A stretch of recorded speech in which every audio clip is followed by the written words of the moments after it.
Hi everyone, Daphne here, and welcome back to my channel.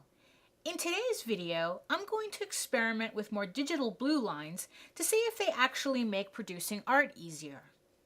A long time ago, on an internet far, far away, I ran one of the few fan sites for the Don Bluth animated movie The Secret of NIMH. You might have heard of it. It was called the Justin and Jenner Shrine. And between all the screen grabs, pictures of my collection, analysis of the infamous kiss drawing, was my only public attempt at fanfic, a story called Freeze Frame. After a time, the website went down and I lost interest in reviving it, and losing a lot of the files due to various hard drive failures didn't exactly encourage me to do anything else with the site either.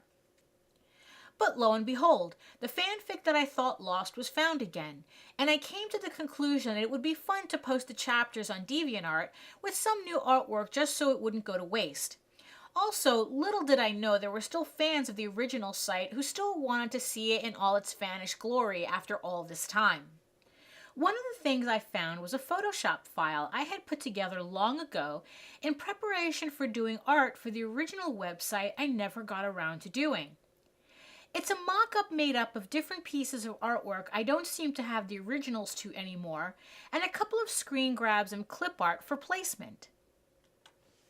Now, what I would have originally done with the piece is print out this mock-up and use tracing paper to tighten up the details, then lightbox back onto Bristol paper for final inking. This time, though, I wondered if turning this mock-up into a digital blue line would save me time from essentially drawing the piece twice more before inking. The idea is that I could tighten up the pencils on top of the blue line and ink directly on it, then scan the piece back into Photoshop to remove the blue and just leave the completed inks behind.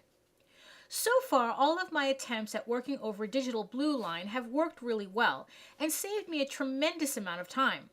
But all those pieces have been produced from actual sketches or final inks I turned blue to re-ink. What if my base blue line was something a little rougher, like a mock-up?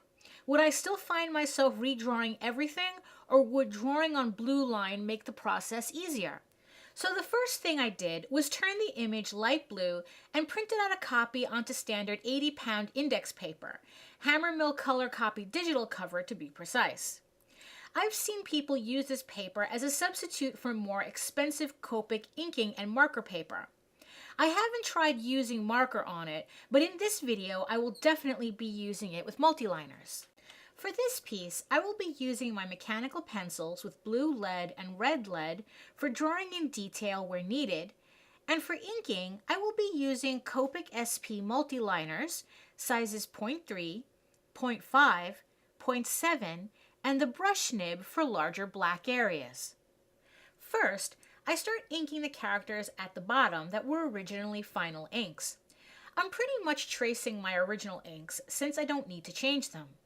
However, I learned pretty quick that unlike rapidographs used on the original, the multiliners can't seem to handle such fine detail. So I make do around them and ink the section as best as I can without them. Next, I move on to the characters that are sketched out in a way, so all I need to do is just ink them in. No penciling needed here either.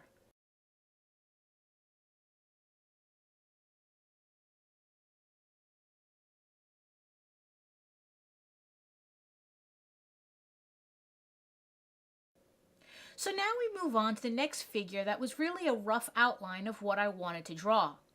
This area is nowhere near ready for final inking, so I go in with my red pencil so I can see the details better over the blue printout. When I get the sketch just enough for me to ink without fussing too much, I just start inking. So far, everything is coming out how I like it.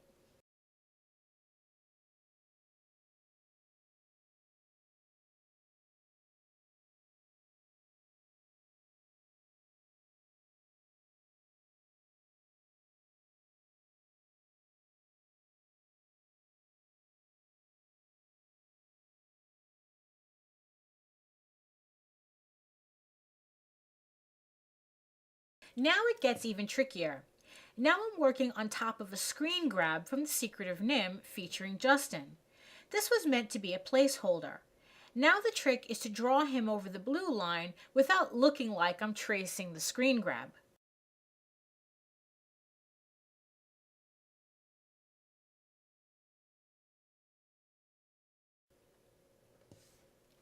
Now to fill in the background and draw in the silhouettes in the background.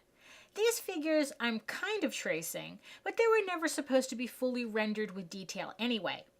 Keeping them just shapes is just fine for what I need, and I would have traced the figures on tracing paper anyway had I had done this piece using my original method.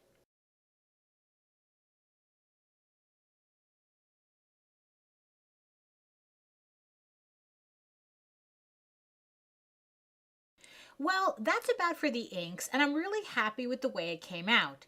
Now just to scan it in and remove the blue and red lines.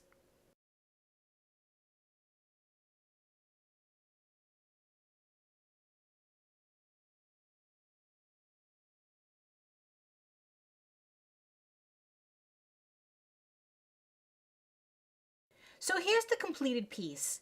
I think the process worked out really well without taking a lot of time, which is really important to me right now with so many projects going on at once. So what do you think? Is digital Blueline like this a time-saving art hack, or just a hacky version of tracing? So far, I really like this technique and plan on playing around some more with it. It seems to be a really efficient way of getting art done, although the downside is that you don't really have a clean original at the end unless you like the aesthetic of inks on Blueline. Now I'm going to set up the file to upload. If you're curious as to what a 17-year-old NIMH fanfic reads like, you can check it out at my DeviantArt gallery at daphnelage.deviantart.com. So thank you so much for watching this video. I hope you enjoyed it, and don't forget to like, subscribe, and hit that notification bell, and I'll see you on the next one. Bye!